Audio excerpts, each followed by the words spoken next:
সম্মানিত ভিউয়ার্স, আপনারা যারা ইন্ডিয়ান ভিসা সম্পর্কে জানতে চাচ্ছেন এবং ইন্ডিয়ান ভিসা আসলে কোন ভিসা দিচ্ছে, ট্যুরিস্ট ভিসা নাকি লং টার্ম ভিসা এবং আরও অন্যান্য ভিসা, আমরা সেই ভিসাগুলো এখন ইন্ডিয়ান ওয়েবসাইটে গিয়ে দেখব আসলে কোন ভিসাগুলো দিচ্ছে।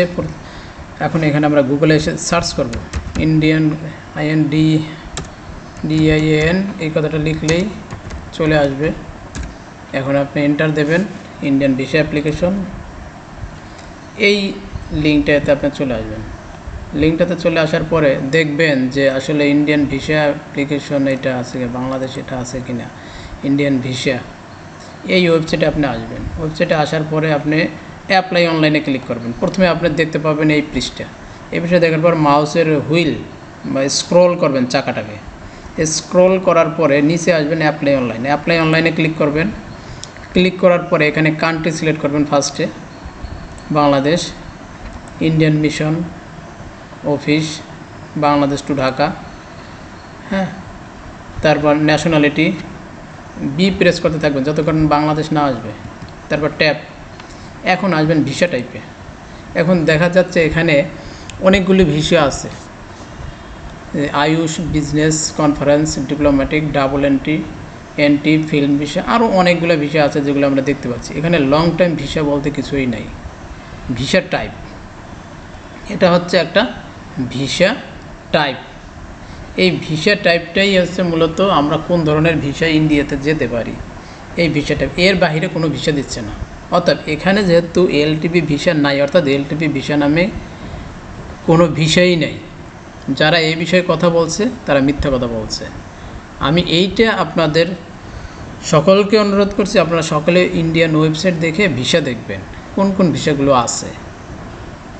এখন হয়তো মেডিকেল ভিসাটা চালু আছে আর বাকি সব ভিসাগুলো বন্ধ আছে।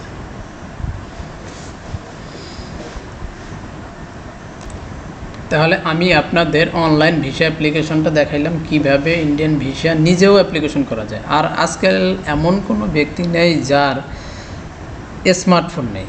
অতএব কোনো কারো কথায় বা কারো প্ররোচনায় কান্না দিয়ে নিজে ভিসা চেক করে দেখবেন আসলে কোন কোন ভিসা চালু আছে, এটাই সবচেয়ে উত্তম। তাহলে আপনি কোনো ওই আরেকজনের কাছে শোনা এভাবে না শুনে অমুক সেন্টারের কাছে গিয়ে শুনবেন, নিজে সময় লস না করে নিজের বাসায় বসে একবার চেক করে নেবেন, তাহলে বুঝতে পারবেন। আর যদি না পারেন সেই ক্ষেত্রে আপনারা ভিসা সেন্টারে গিয়ে ভিসাটা করার জন্য বলবেন যে কোন কোন ভিসা চালু আছে, তাদের কাছ থেকে শুনে সেইভাবে তো আপনাদের অ্যাপ্লিকেশন করতে হবে। এই ক্ষেত্রে আপনাদের অনেক টাকা পয়সা খরচ হবে। আর নিজে যদি করেন একটা টাকাও কোনো খরচ হয় না। শুধু দোকান থেকে এই পৃষ্ঠাটা প্রিন্ট করতে যে কয় টাকা খরচ হয়, আর বাকি টাকা হচ্ছে অনলাইনে পেমেন্ট করতে হবে যে ভিসার জন্য কয় টাকা দিতে হয়, এইটুকুই। আপনাদের সকলকে ধন্যবাদ আমার এই ভিডিও দেখার জন্য। এবং আপনাদের যদি ভালো লেগে থাকে যে না এই ভিডিও থেকে আমি কিছু বুঝতে পারছি, বা তাহলে আপনাদের মূল্যবান মতামত এই কমেন্ট বক্সে লিখে যাবেন। সকলকে আবারও ধন্যবাদ জানাইয়ে এবং শুভ অপরাহ্ন জানাইয়ে আমি আমার কথা এখানে শেষ করছি। পরবর্তী আইটি সম্পর্কে বা কোনো সাইট সম্পর্কে যদি জানতে চান তাকে আমাকে ইনবক্স করতে পারেন বা কমেন্টস বক্সে লিখতে পারেন, তাহলে আমি পরবর্তী ভিডিও নিয়ে আবার আপনাদের সামনে আসব। সবাইকে ধন্যবাদ, ভালো থাকবেন, শুভ অপরাহ্ন।